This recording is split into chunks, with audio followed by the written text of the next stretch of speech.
Welcome to the Man Cave Podcast with Dan Casper.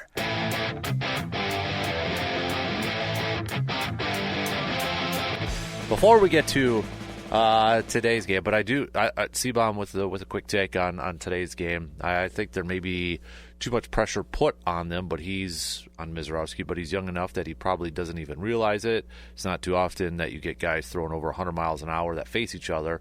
What's really cool is it's both for small market teams being put in the limelight. I would agree with that, the small market aspect of it. I just think, almost if we had to pick, like, okay, which one of these guys you think is going to play for their team, their current teams, the longest? I'd probably pick Mizz. He's going to be sticking around with the Brewers longer than Paul Skenes probably sticks around with the Pirates. And I hate saying that. Now, on one hand, good, get him out of the division so the Brewers don't have to play him. But on the other hand, just as a baseball person, you hate that because it stinks for Pirates fans. It's just kind of a foregone conclusion. Paul Skenes ain't going to be there for very long. I think a lot of people just assume and believe that, and I'd probably be on that same side. So, for what it's worth, Mizz did say it kind of feels like it's his first career start again. His debut in that. So definitely feeling a little bit of it. But before we get to that, last night's game, I thought heading into last night's game, it was a big game because I did not want this Brewers team to lose this series to the Pittsburgh Pirates. You can't. So they go out there and they pick up that W 9-3, thanks to a couple of long balls from two guys you definitely would expect to be able to provide the long ball for you. Caleb Durbin and Joey Ortiz. Caleb Durbin hitting a shot, and then Joey Ortiz, not one but two dingers for Joey Ortiz last night. You look at these two guys and what they've been able to do at the plates in the last 30 games at the bottom of the lineup. All right, two guys that I'm raising my hand. I'm with a lot of you. It's okay to say it. We were talking about we need better production. Maybe it's outside the organization. They got to make a move. They got to make a trade. They got to bring in They got to bring in more power. They got to bring in better offensive talent on the left side of the field. And I'm not saying that it's all fixed right now because we know baseball is a game, is a sport with momentum and waves and highs and lows and all that fun stuff. But you also got to tip your cap and give credit to where credit's due, and Caleb Durbin and Joey Ortiz are playing incredibly well on the offensive side on the hitting department. Caleb Durbin, his last 30 games, he's hitting .286 with 3 home runs, 15 RBIs, even walking 8 times on there too. 4 stolen bases. On base with .358, slugging .438. If we narrow it down to his last 28 at-bats, he is hitting .321 and slugging .536 with 7 RBIs and a couple of dingers. So, Caleb Durbin hitting incredibly well. Joey Ortiz, who may have been, prime suspect number 1 in terms of we need better production over there. I mean, it wasn't that long ago. I think it was C-Bomb that said, okay, you're playing the Dodgers Game 7. You feeling good about Joey Ortiz at the plate? And I was like, no. And I'm not saying we do now, but again, kind of have to give him props for playing incredibly well offensively. His last 96 at-bats, last 30 games, .292. Narrow it down to his last 30 at-bats, .433, slugging a .633. He's got a long ways to go to get up that season average and season on base and OPS up there to even match his career numbers in that, because he started off so incredibly slow from the offensive side. But things are just clicking right now. And I hope that it continues to click for both Durbin and Ortiz from the offense. But like I just said a couple minutes ago, if anybody's a baseball fan, anybody who's watched baseball, or played baseball, we all know it's about momentum. It's about those waves, and you ride those highs, and you get into those grooves, and you get into those streaks, hot streaks, cold streaks. Every player goes through it. Maybe not so much Tony Gwynn from the offensive side, but you know what I mean. I mean, everybody goes through the highs and the lows and goes through these streaks. And it was a really, really, really bad offensive one for Joey Ortiz. And I don't expect him to continue to hit, 352 like he has in his last 15 games. But I'd take a 275, consistent 275 from here on out, from the shortstop position. And you just hope that maybe during this stretch, this offensive stretch that he has had, he's starting to gain some of that confidence when he goes up to the plate. Maybe he lost a little bit of that confidence when he was going through that awful stretch. Maybe he's starting to gain some of that back. And maybe that's when things will just start to be more consistent with him. More production coming from that bottom of that lineup with him and Caleb Durbin. That's what we hope for. Because, we know Ortiz's defense is just phenomenal. I mean, he's, kind of gets, I think, swept a little bit under the rug here, but he's made some incredible defensive plays and made some tough plays look incredibly easy, too, in these last couple weeks during this stretch of offensive games. We know he is a very solid defender. And now he's just kind of putting it all, together at this point. And Brewers, give him credit, take advantage of it, too. With the production that they're getting offensively, with the production that they're getting from guys like Ortiz and Durbin, they've been winning a bunch of games too. So they're putting this to good use. It's just not wasting. It's like we're not sitting here, hey, Ortiz is like hitting really well and just tattooing the ball, but they're still losing games. No. They're hitting well and they're winning games. As they approach the halfway mark, as they approach the end of this June month. They're winning games. And you look at, again, Christian Yelich. Last night collected a hit, getting that hitting streak going, and 483 in his last 29 at-bats. I know we touched on it yesterday with all these guys that have just been, they're in grooves offensively right now. A lot of guys in this lineup, in this everyday lineup, they're just hitting really, really well where you don't want to give any of these guys any time off or a day off. You want to keep riding this streak here. So, credit to where credit's due. Not saying that this is going to be what we're going to see for the rest of the season. Would love that. Absolutely would love that. But let's play the odds here. Probably not going to happen. So, last night, too, Freddie Peralta, who was wheeling and dealing through the first few innings of that game last night, then giving up the 3-run shots and getting pulled after that. But, before that, he was pretty darn solid, striking out 8, not issuing a single walk, did give up 7 hits. He did finish with 94 pitches. Again, that's kind of a typical Freddie Peralta outing, going 5 or 6 innings. But his pitch count gets up there, already over 90, or just over 90 in 5 innings. So, but he picks up his 8th win of the season to improve to 8-4, keeping that ERA below 3 at a 2.90. And the bullpen coming in after him and locking things down, only giving up 1 hit. It's from Jared Koenig there. 1 hit out of the 4 bullpen pitchers to come in for relief. And then Uribe. Dude was on last night too. Shutting it down in that final inning. 3 up, 3 down, 3 Ks for Uribe.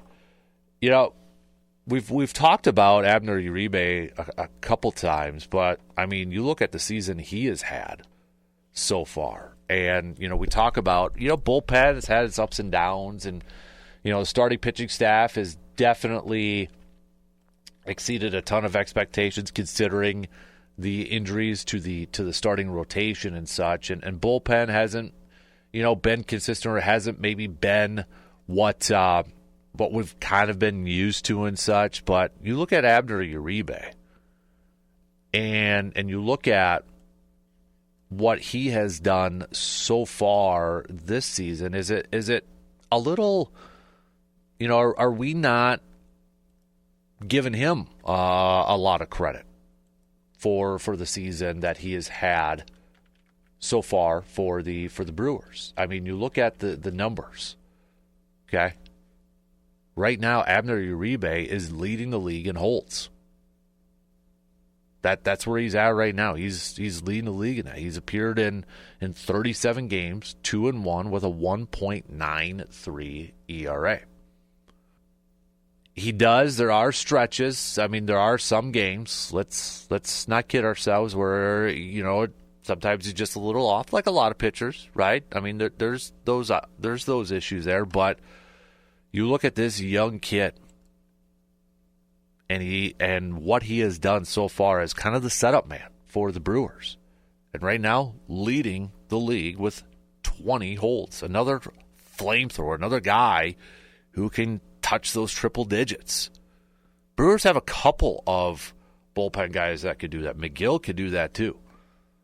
But I feel like, Abner Uribe, we got to look at what he has done so far for this Brewers team this year, and just the job that he has done to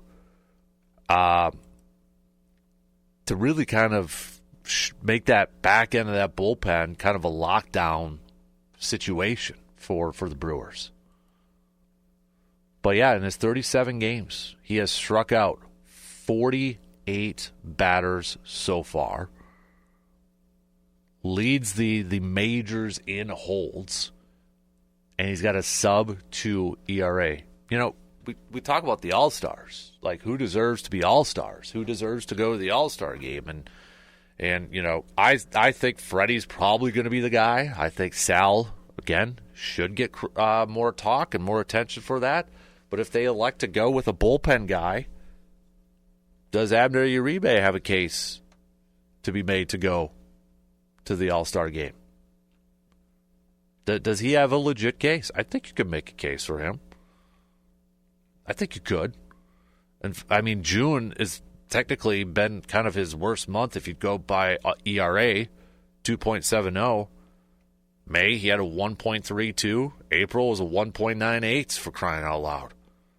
So let's give a little bit of cred to Abner Uribe for the job that he has done, kind of as the setup man, back into the bullpen here for the Crew.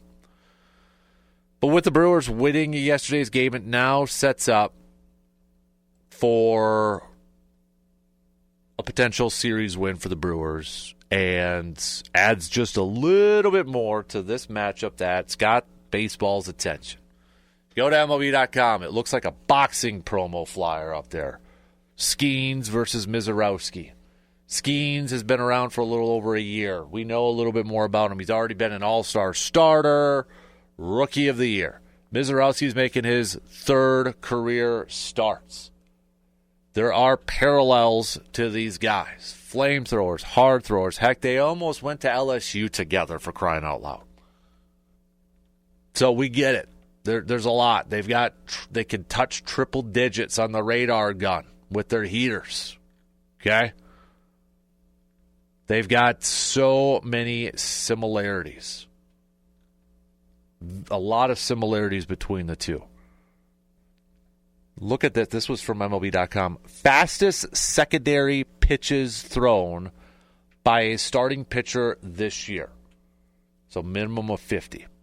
I think they put the minimum of 50 because of Mizz just making 2 starts so far. But fastest secondary pitches thrown by a starting pitcher. Mizz slider, 94.5 miles per hour. Paul Skenes tied for second. His splinker, 93.6 miles per hour.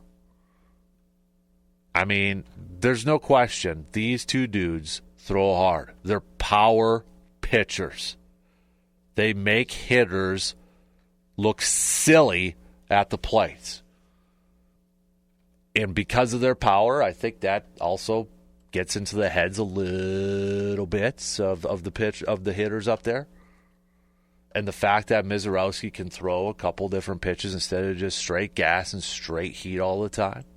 I mean, he's still a little bit of an unknown. There's a little bit of film out in him, but still a little bit of an unknown. But, I mean, if you're talent, you got the talent, you can still catch guys by surprise, and you can still go out there and just, dominate lineups and such, kind of like what Paul Skenes is doing so far this year. But is there a little bit of unnecessary pressure being put on a guy like Mizz for this start? Are we putting a little too much on him? Maybe, but I look at it as this. I don't know if I wouldn't say it's a pressure that, dude, you got to go out there and beat Paul Skenes. I don't think it's that. I don't think it's that type of pressure. I think it's an excitement level. It's an excitement type of pressure, if that makes any sense. We're talking about this because we're fans excited about seeing these two guys going out there and seeing like, okay, who's going to have the most pitches that hit triple digits?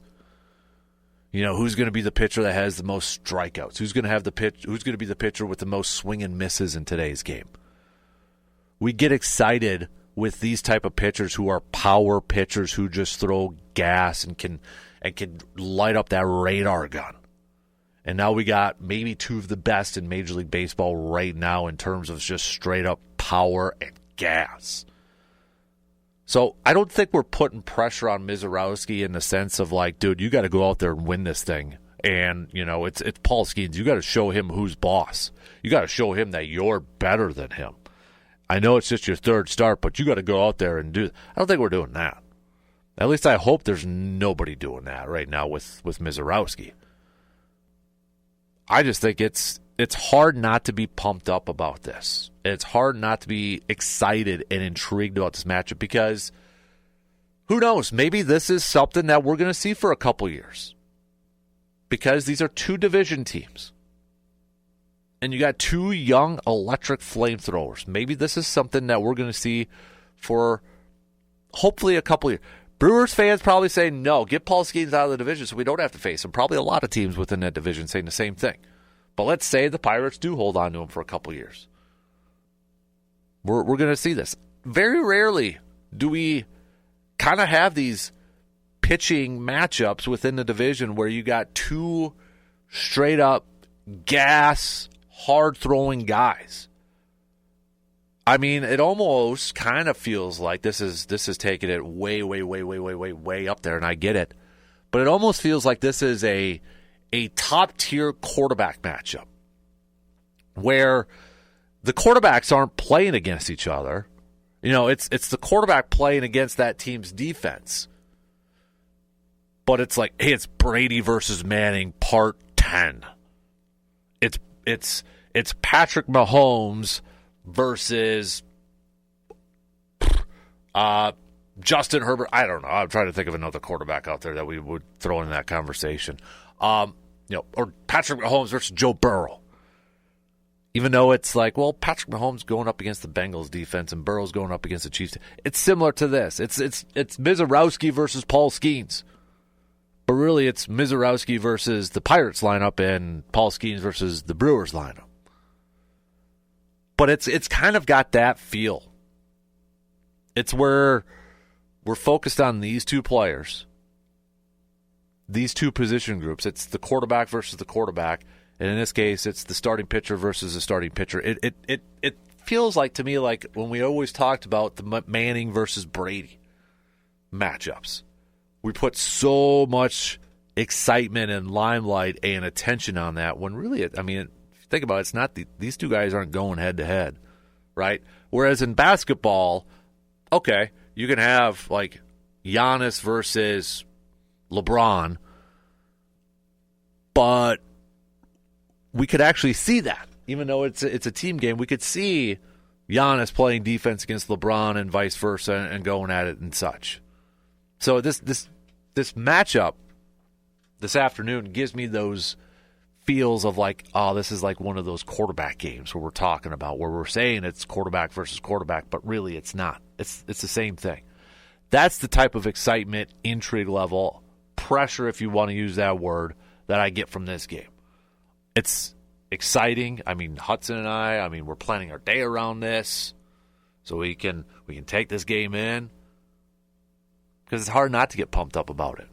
But I hope that there's not this undue pressure. And this is a thing, as I think, for Pat Murphy and Chris Hook and Jim Henderson and the coaching staff. They got to go to Mizz and say, hey, don't have it in your mind that you got to out-duel Paul Skenes. Just go out there and be you. Go out there and do you. Don't have the mindset going in, I got to be better than Paul Skenes today. I don't want that, and it's going to be hard. I get he's a young kid making his third career start. It's going to be hard not to kind of have that creep in your mind. But if I'm Pat Murphy, Chris Hook, and I'm talking to Mizz, I'd be like, just do you. Go pitch your game. Don't get caught up in the attention of you versus Mizz or you versus Paul Skenes. It's you versus Reynolds. It's you versus Cruz. It's you versus McCutcheon. Take care of your business going up against that lineup. It's our offense going up against Paul Skenes. It's Yelich versus Paul Skenes. It's Cheerio versus Paul Skenes, not Mizorowski versus Paul Skenes. That's the message I would be telling Mizorowski for today's game if I was Pat Murphy.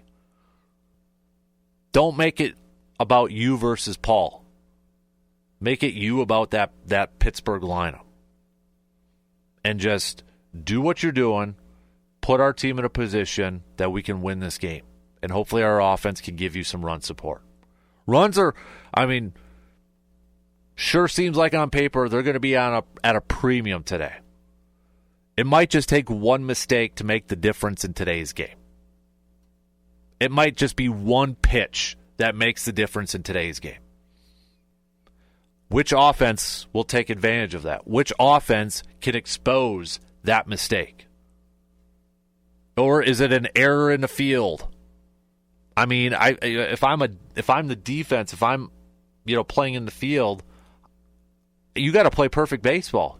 You have an error. That error could be the difference in a game like this where runs may be at a premium. So while we continue to make this a Skenes versus Mizorowski game, if I'm Terang, if I'm Ortiz, if I'm Durbin, if I'm Cheerio, I'm Sal Frelick, offensively, I've got to be on my A game, but I got to be on my A game defensively too, and not have mistakes or not allow any errors. It's a heightened situation for everybody involved in this game.